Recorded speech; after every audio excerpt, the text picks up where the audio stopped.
This is the Action Movie Guys podcast, bringing you action movie reviews from across the decades, plus box office numbers and insight like never before.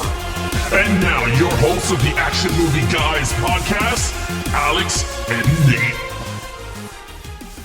Welcome, everyone, to a brand new episode of the Action Movie Guys podcast, episode 165, The Man with the Golden Gun from 1974. I'm your host, Alex Figueroa, and my co-host is Nate from Netflix Reviews. All right, guys. Well, first of all, I cannot say how long has it been because Nate has not seen any of these movies going forward, so we're just going to skip over all that and just going to go straight into the Rotten Tomatoes scores for The Man with the Golden Gun from 1974. Nate, what is it? Well, not great. This is a critic score is a 39%, and the audience score is a 55%. So they are both under the fresh threshold. You know, not best. These are lower than the last movie. I know that Live and Let Die had higher reviews than this. I mean, I can't wait to talk about this movie, to be honest with you. I could see why the other one was more faster paced. This one's slower paced of a film. So that I could see. It was, I already know you're going to hate the movie, but because while watching it, I already knew you were going to hate it halfway through. I was like, this is going to shit all over the whole movie.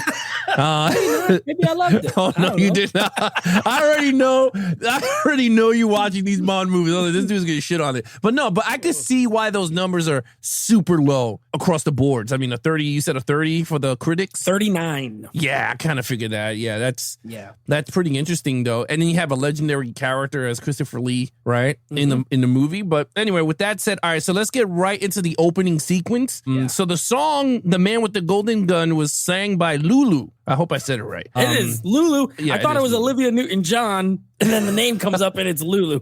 I'm like, who the hell is Lulu? I don't know who this is. What did you think? I knew that I might be in for trouble with this movie based off of this opening song and credits because they're pretty lame. The song, I told my brother, he came out when I was watching the movie a few times and he's like, what are you watching? And I was just like, oh, this is a Bond movie. I told him, I was like, I already forgot the opening song. I already don't remember how it goes. I know one of the lyrics is that she says the man with the golden gun, but you're coming off of Live and Let Die by Paul McCartney. That was awesome and big and memorable. And I know it. I had never even seen that movie and I knew that song. This one, I actually saw it and I already forgot how it goes. So the song is bad. I don't think it's a good song. They don't incorporate it in the movie the way they did Live and Let Die at all. And the opening credits is, I think you're going to agree. That's very bland. It's nothing. It's just like water droplets and water and like vision, like blurry girls. That like literally that's it. It doesn't have like really say much about the movie. You remember, like, even I keep comparing it to the last movie because this is the Roger Moore era, you know? So it was awesome. Yeah, like these voodoo people and all this scary imagery and snakes and fire. And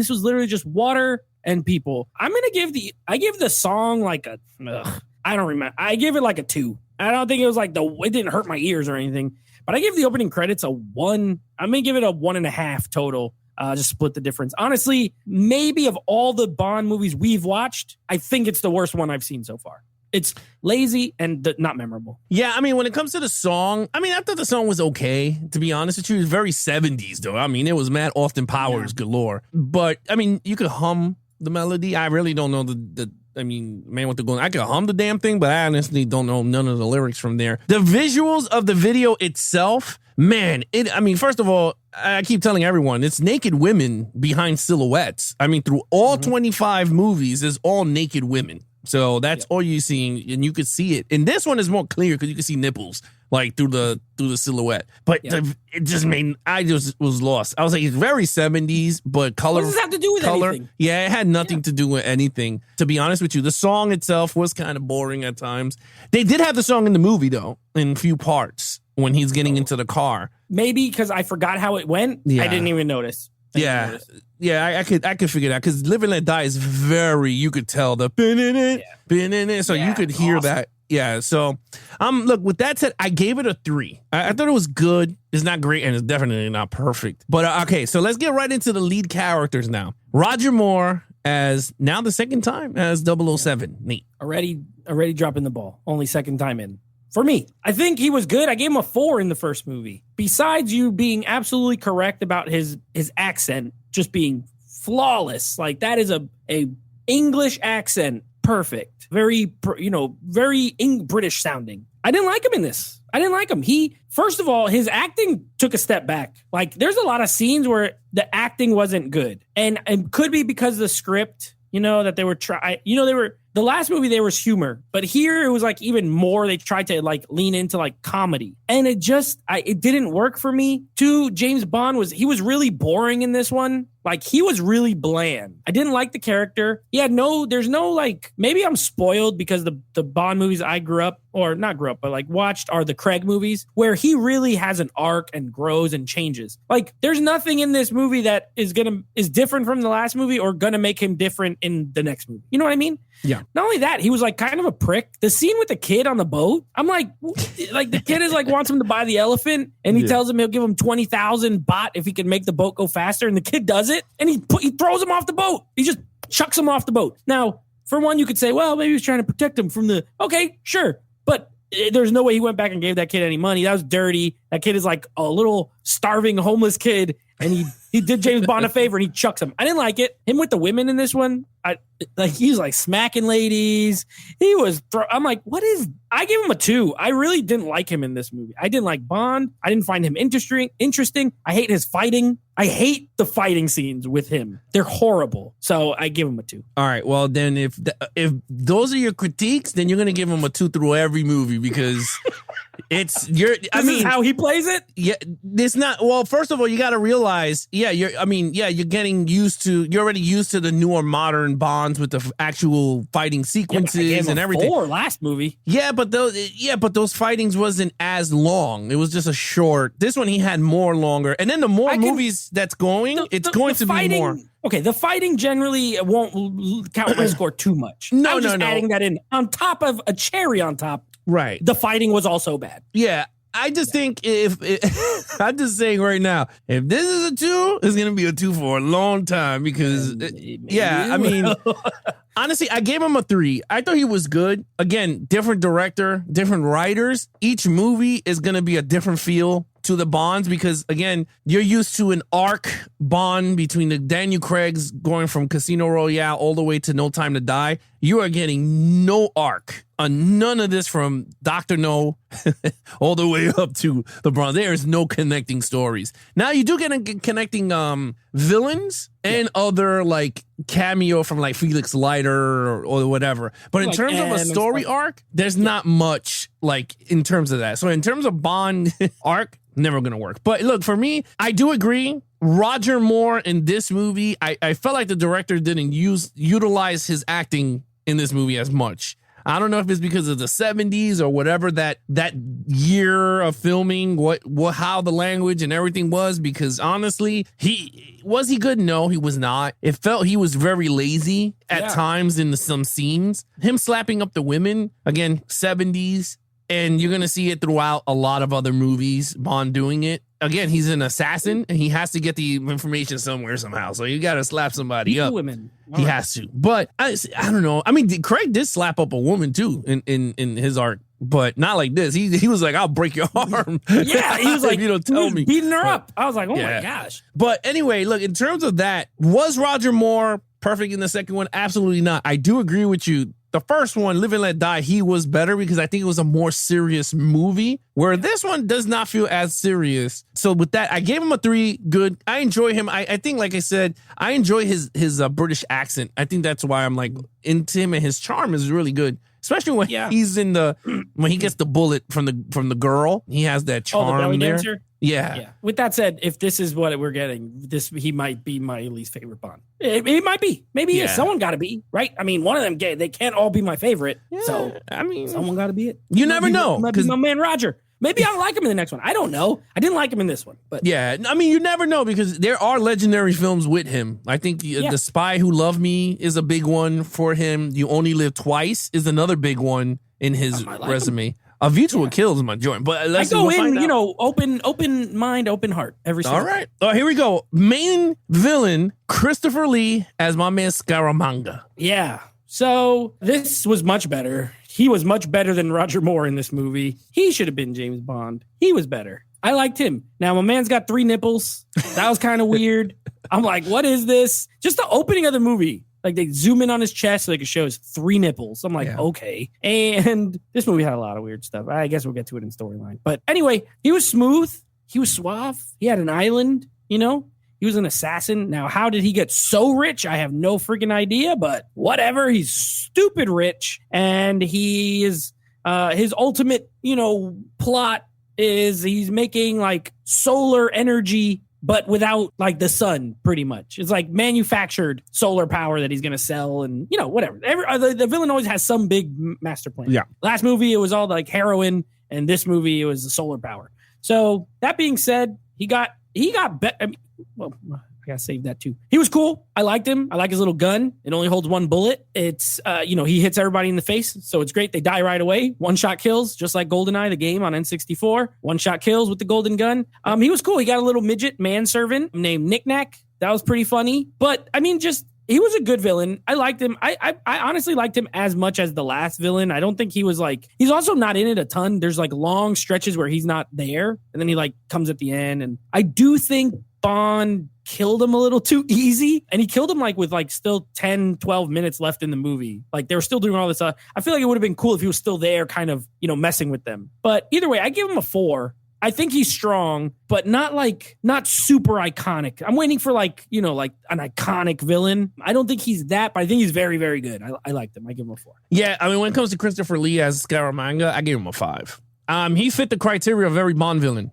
He had a master plan. Did it work? Maybe not. But he fought Bond, not hand to hand, but he's a circus freak. That's why he has a 3rd nipple. He's a professional assassin. And the reason why he has an island is because he said that he does favors for the government. So they gave him a free island rent free. So, okay. There you go. Yeah. So basically, he's just a straight up an assassin. I mean, you say his name, people shook in their boots in the movie. Yeah. So Christopher Lee was really good. I mean, he assassinated mad people from the distance. I mean, this dude was shooting all over the place. And I like that. Now, the golden gun itself is very iconic in any of the Bond stuff, which I would love to have in my collection of props, is with the golden gun. Very expensive to get, even the replica. And I'm like, son of a bitch. But I will get it one day. But yeah, so Christopher Lee against James Bond, I do agree with you. The scene was way too fast. Yeah. I think it was kind of obvious that you knew he was going to become the mannequin to kill him, which I was like, that's so dumb. I wish what happened was he turned into the cowboy that came out the door and killed him. Because that would have been more obvious. He looked like the cowboy too. Like if you really looked at it, I was like, okay, look like the cowboy. But you're right. He killed him super fast for an assassin but he did play him in his home court. Yeah. He was in his home court. Yeah. Yeah, but that was like his fun house. He should know every nook and cranny, you know? No, I agree with you. My only gripe was where the hell did he get a loaded gun when he dropped it before he put on the suit? Like, he did not have a second gun. He dropped it, he disappeared, and next thing you know, all those other him. guns in the funhouse were clearly fake because they were just shooting blanks when they shoot at, you know, the cowboy and stuff. So it's not like you can take it from one of them. Yeah, I think they screwed up and edit wrong, or something happened there, but it did not work for me. But anyway, Christopher Lee, I thought he's up there with villains in terms of the Bond lore. So I gave him a 5. Action scenes. Not good. Not good. Now, I will say, I was at a 2. I was at a 2 with the action scenes until the car chase. The car chase was pretty good, honestly. I think, you know, obviously 70s film, so they got to use real cars and crash real cars. And I was at a 2 because what did we have? Another boat chase. Thankfully, this one was way shorter. But still, a boat chase, some of the worst martial arts fighting. Now, this is 74? 74. Okay, so this is like after Bruce Lee films. Now, I'm guessing they saw the Bruce Lee films with that little inside information our buddy Jay gave us, and they were like, maybe this is a trend, you know, these martial arts films from Hong Kong. But whoever directed this doesn't make those kind of movies because it's bad. It's all bad. The fighting is bad. So I didn't like that. It's there, so I'm not going to give it like a 1, but it wasn't good. But the car chase was legit good. I have it. I'm going to leave it at a 3, but I had it at a 2. Then I raised it to a 3, and then I almost lowered it back to a 2 when he does that spin in the car, and then it goes the sound effect like, it does like this like cartoon sound effect. And I'm like, why would you put that in there? Like, it makes it like it's a cartoon for children, honestly. Like, excuse me. It was so stupid. That annoying J.W. Pepper guy was back. Why? He's so annoying. I don't like him. He better not be in the... Don't say anything, but he better not be in the next one. I will give the action an automatic minus point just for him being in the movie. But anyway, it's okay. It was okay. The car chase was cool. That's it. Really, the rest of it's the final, like we just talked about, anticlimactic. They have this duel. They're pacing off. They're counting. James Bond turns around and he's not even there. And then you got to go through the funhouse, which we saw at the beginning already. So it's like a repeat of something that already happened. I don't know. The action's not that strong in this movie. I gave it a 3. Yeah, I gave it a 3.5. I totally forgot the sequences rewatching them. But the reason why I gave it a half a point more is because I did like where Scaramanga's car turned into a plane and he escaped. That was goofy. Yeah, but it's pretty cool when you see the actual car. Like how they put and I was like, yo, that's actually pretty cool. The only thing I didn't give it much points because Bond did not have no gadgets in this movie. Zero. He used nothing in this movie at all. And I think that's the other reason why the scores were low. Because everyone knows Bond for gadgets, regardless if it's like a one piece, like his watch doing something. This movie had nothing except Scaramanga. My man's car turned into a plane, which I was like, that's cool. And I was like, that is actually cool. I was like, wow. But you're right. The car scene, I liked a lot. It was very well. And I love 70s and 80s car scenes because they drive so awesome. You can see them wobbling, but they still focusing. And I was like, that's cool. The flip, I like the flip. That part ruins it. That destroyed it for me. Yeah. J.W. Pepper, my dude, bro. He's my dude. Oh he did get annoying, though. Yeah. To be honest, they just added him, and I think that's another reason why the critic score dropped. That did not work for me there. The boat chase scene did not work for me at all. I did not like the boat. I thought it was just so bland and lazy boat chase. We're going to get more boats throughout the other. The dudes were chasing him on foot while he was in a boat. That's when you know he's fucking lazy. Escape them. Yeah. It's lazy. That was horrible. I did not like the karate fighting, and then he throws himself out the window. I was like, that made me laugh. I was like, he dude, bows really fast and then like jumps. Yeah, that did not work for me at all. I was like, yo, dude. I was like, first of all, how did you know if there was no water on the other side, a cliff? You just threw yourself right out the window. Yeah, and then miraculously his friend shows up. James, I was looking for you, spot. And I was just like, yeah, that don't work. Karate girls. Yeah, and again, when we were laughing at the beginning, when he was like, "Did I tell you?" and they're fighting. He's like, their father is a monster, Kung Fu master. And I was like, what is this? Right. It did not work. Bond fighting in the beginning for the bullet, and then he swallows it, and he's fighting those guys in the room is one of the worst scenes ever. He kicks a guy on the side, and the guy flew, and I said, I can't. I remember, it was bad. It was not good. It just looks like I could choreograph that fight just the same. It was bad. It was bad. I'm not gonna lie. It was lazy all over the place in terms of the action scenes. Again, the most iconic part of the movie is the car flipping to the other side. That's what that one is known for. That was a great stunt. It's just the sound effect that almost made me lower it, but I'll leave it because it was a cool stunt. Yeah. So with that said, look, I gave it a 3.5. All right, storyline. Oh Lord, another 2. I got another 2. First of all, this is the second straight movie. I think the last one was better, but this is the second straight movie where like I'm constantly like, what is going on? Why is he in this karate school? And okay, if you watch it moment to moment, like you see why he gets there, but the reasoning is like it's always kind of vague. It's not super clear as to what he's doing and when he's doing it and why he's doing it. You know what I mean? Like even the beginning, he's on the guy, M calls him in and he's like, we're going to take you off the other mission and we're going to take you off of that. And then kind of like basically alludes to him like, go do it on your own pretty much. But then they still help him.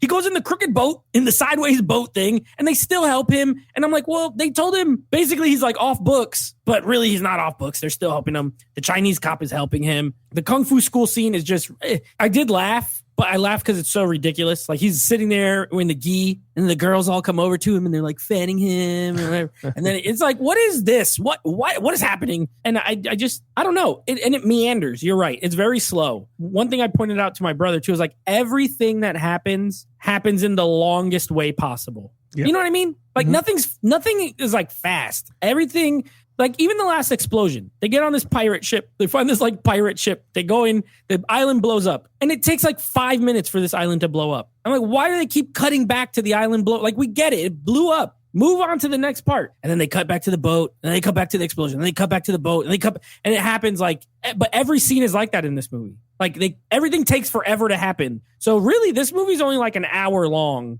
but it's 2 hours because everything is so drawn out and long for no reason. I didn't like it. I thought the villain was cool. Okay. And even like with your explanation, maybe I didn't catch the government part. That's cool. I like him. It's just like all the Bond stuff just wasn't, I feel like he's never really solving anything. Yeah. You know what I mean? Like with Roger Moore, so far, 2 movies, it never feels like he's really solving anything. He just sort of goes places, stuff happens, and then he bumps into the villain. So for me, this one's a 2. I agree with you. I gave it a 2 also. It did not work for me at all. I'm gonna be 100% honest with everybody. Halfway through the movie, I just shut my brain off. I was like, I can't. And it was just bad. It was bad. Like, at least with Live and Let Die, the story took me along the journey. Like, we already knew Solitaire was in love with him and she can't focus. And you're like, oh, is he going to kill her? Like, you had all this in your mind. Yeah. This movie, honestly, besides Christopher Lee as Scott, I was like, okay, great. Like, he's that badass. And he's with, that girl, his woman lover or whatever that he kills. And I was like, oh, cool, we didn't get to see that scene. She's just sitting there, which I was like, okay. Just dead. I just felt like the storyline was just bland. Like, it was just bland. Like, it was just like, we really don't know what to do. We're giving you a second movie and dude, to be honest with you, Live and Let Die came out in 1973. This was a year later. So you already knew. Together. Yeah, you already knew. That means they did not know what the hell they were doing. They were just like, we're just going to cash This cow. one is actually the same director as the last movie, the Guy Hamilton. Maybe they did them like really close together. They brought the same crew back, but it was just like they just threw it together. I don't know. It had to be because, man, let me just tell you, there's a day and night between the first one that he did and this one. This one's just straight lazy. Like, I was bored. Like, the movie was just so long and drawn out. And I was just like, yo, this is boring. Like, my wife fell asleep halfway. She was like, man, she goes, I can't. I was like, go to bed. I was dozing off at the beginning. And then I had to like sit up because I was like, if I keep laying down, I'm going to fall asleep. This movie, nothing's happening. No, the beginning got me intrigued. Like, rewatching it, the beginning was cool. I was like, oh, all right. Yep. When the assassin shot Al Capone, he was like, hey, Al. The cold open? Yeah, the cold open was cool. I liked it because it set up the whole thing. But other than that, once it went into the thing, he went into the office and he's told, Scaramanga, he has a third nipple. And I was like, 3 nipples. Yeah. I know all about him. I was like, oh, come on, man. I was like, at least they show Q. We got to see Q. We saw the camera doing the camera missile that blew up. And I was like, oh, wow, that's actually pretty cool. But he didn't even give him a gadget. He was like, Isn't that pretty dumb that the Q is in this? He wasn't in the last one, but he was in this one. But in the last movie, he had gadgets, and this movie has no gadgets. No. It doesn't even make sense. It boggles the mind. Yeah, and they, and that led to them going to the weapon master that came up with the golden bullets for the golden gun. So I was like, okay, whatever. And I thought that was actually a pretty cool scene, though, when the weapon expert came up and was like, oh, 007. Like, he got mad excited. He goes, can I make you a weapon? And I was like, oh, okay. He's like, it'll be an honor. And I was like, I like stuff like that. Like look, 007 doesn't give it. My man is such a badass that he tells everyone who he is. He tells every bad guy. Use a fake name. No, I don't use fake names, bro. I'm Bond, James Bond, bitches. You're gonna know who I am. I loved it. That's why I love the scene in Casino Royale when he went under the other name and he was like, my name is B under Bond. And Vesper got pissed off. And he goes, look, he already knows if he looks at the background. And I was like, that's what I like. Stuff like that. But anyway, I gave it a 2. I thought it was not a good storyline at all. I just thought it was boring and bland overall. Yeah, I didn't like this movie. The only good thing about it was Christopher Lee's performance. Nick Nack was pretty funny, too. He had a couple funny moments when he's throwing the bottles. That was pretty funny. At the end. That was hilarious. Bottles at him. He hides. He like rolls under the couch. He put him in the briefcase. He rolls under the couch, and then all of a sudden he's not under there anymore. He's like, he did a magic trick and ran around the other room. Like, it was funny. I laughed, but I hate that J.W. Pepper guy. I don't like. The Bond girl in this, the Night. What was her name? Night. Night. Whatever. Yeah. Her acting was bad. Jane Seymour was great. Okay. Not only was she gorgeous, she was good in the role. This lady, she was pretty, but her acting was bad. It was not good. The other, the villainous kind of woman, the one he slaps around, she was better. But she becomes Octopussy. Okay. Well, her acting was better, but you know, she's not the main kind of girl. Acting questionable, storyline not good, action not good. Cool villain. Bond for me in this one, not good. It wasn't a good time. I give it a 2. I didn't really enjoy this one. And to be fair, from what I know of this era, nothing I saw surprised me. I feel like they're going to be hit or miss for me. Honestly, this one was a miss. The last one was a little more of a hit for me. This one more of a miss. So 2 for me. Yeah, you know, it's funny. Her name is Mary Goodnight. Mary Goodnight. That's it. Yeah. Her acting was bad. No, but she was gorgeous. I'm not going to lie. She was very gorgeous. But yeah, that scene. Tell me that scene was not creepy with the black guy looking at her. Oh, yeah. And he's rubbing her face. And he touches her shoulder. I'm like, I was like, yo, I feel kind of creeped out. Between that and the other part that was creepy was when James Bond was fighting the sumo wrestler and just reaches his hands down and grabs his ass cheeks. And that was his big escape. I'm like, what am I watching? Yeah, what do you got me watching? And he twists his little belt to free himself. I was like, oh, Lord. Yeah. Yeah. That was really bad. That earned it a 2 right there. I gave this movie a 2.5. Christopher Lee for me was the highlight of this movie. I like Nick Nack a lot. I always like their henchmen. One thing is, if you have a good villain, like the good mastermind villain, it always has to come down to the henchmen. How are the henchmen? And I like Nick Nack. He was cool, Mr. Scaramanga. Like, he was mad funny. And when he was eating the peanut, when he had that little ass gun, he's eating the peanut in the fight. I was rolling. I was like, if he dies, oh, this is mine. Yeah. Mine. He's like, come on, monsieur. Come on, monsieur. Yeah, it's so funny, bro. Like, I liked Nick Nack. I was like, oh, man, he's cool. I wish they brought Nick Nack back, but they didn't. Mary Goodnight, like I said, she was pretty, annoying, horrible actress. Q was good, but again, he was not that long of a scene. It was just super small, and it was kind of useless because they had another guy looking at the bullet. So it was like, it wasn't even Q that was doing most of the stuff. So they just pay him. Yeah, it was G. Yeah. Other than that, like I said, lame story. Roger Moore, he was decent. Scaramanga was the man. But again, 2.5. Couldn't raise it up. All right, total points. It's a 13 out of 25 for me. 13. Didn't love it. Probably won't watch it again anytime soon, if ever. But glad I watched it, but I didn't love it. Yeah, for me, this is a 16 flat. So honestly, it's a here and miss. But the 4K on this movie was really well on Amazon. Yeah. If you guys check it out, it's free on Amazon. They own the rights, so it's kind of free. 4K version of Man Golden Gun. It's not on physical, but you can get it digital. So I was happy with that. All right, Nate, what is coming up next? All right. So that is our next Bond film. Now, next episode, we are continuing through the 2000s with, as voted on by you guys, a movie called V for Vendetta. We'll be reviewing that. And then, of course, next week, continuing with the Roger Moore Bond films, the next one is one called The Spy Who Loved Me. So that is the next one. I know you just mentioned that it was one of his better ones. So I'm looking forward to it. I mean, the jury's out on Roger Moore. Sure, I didn't like him on this one. We'll give him another try. Well, we got to give him 5 more tries. We'll give him 5 more tries, and we'll see how it goes. But that's the next one as far as the Bond movies go. All right, guys, so you want to follow us on our social media accounts, please follow Nate over on Instagram at NateFlix Reviews. Check out the podcast with him and his friends called NateFlix Movie Reviews. Anything action movie, guys, head over to youtube.com/geeksandflix for the video versions of the podcast, or go to our official website at www.geeksandflix.com, where we have all the podcasts there for you, nicely organized for your liking, whether it's audio or the video version of the podcast. We have merch. And of course, you could join the Patreon also and watch the behind the scenes of us filming the actual podcast. So all you have to do is go to www.geeksandflix.com. Other than that, I'm your host, Alex Figueroa, and that is Nate from NateFlix Reviews. Be awesome to each other and geek out.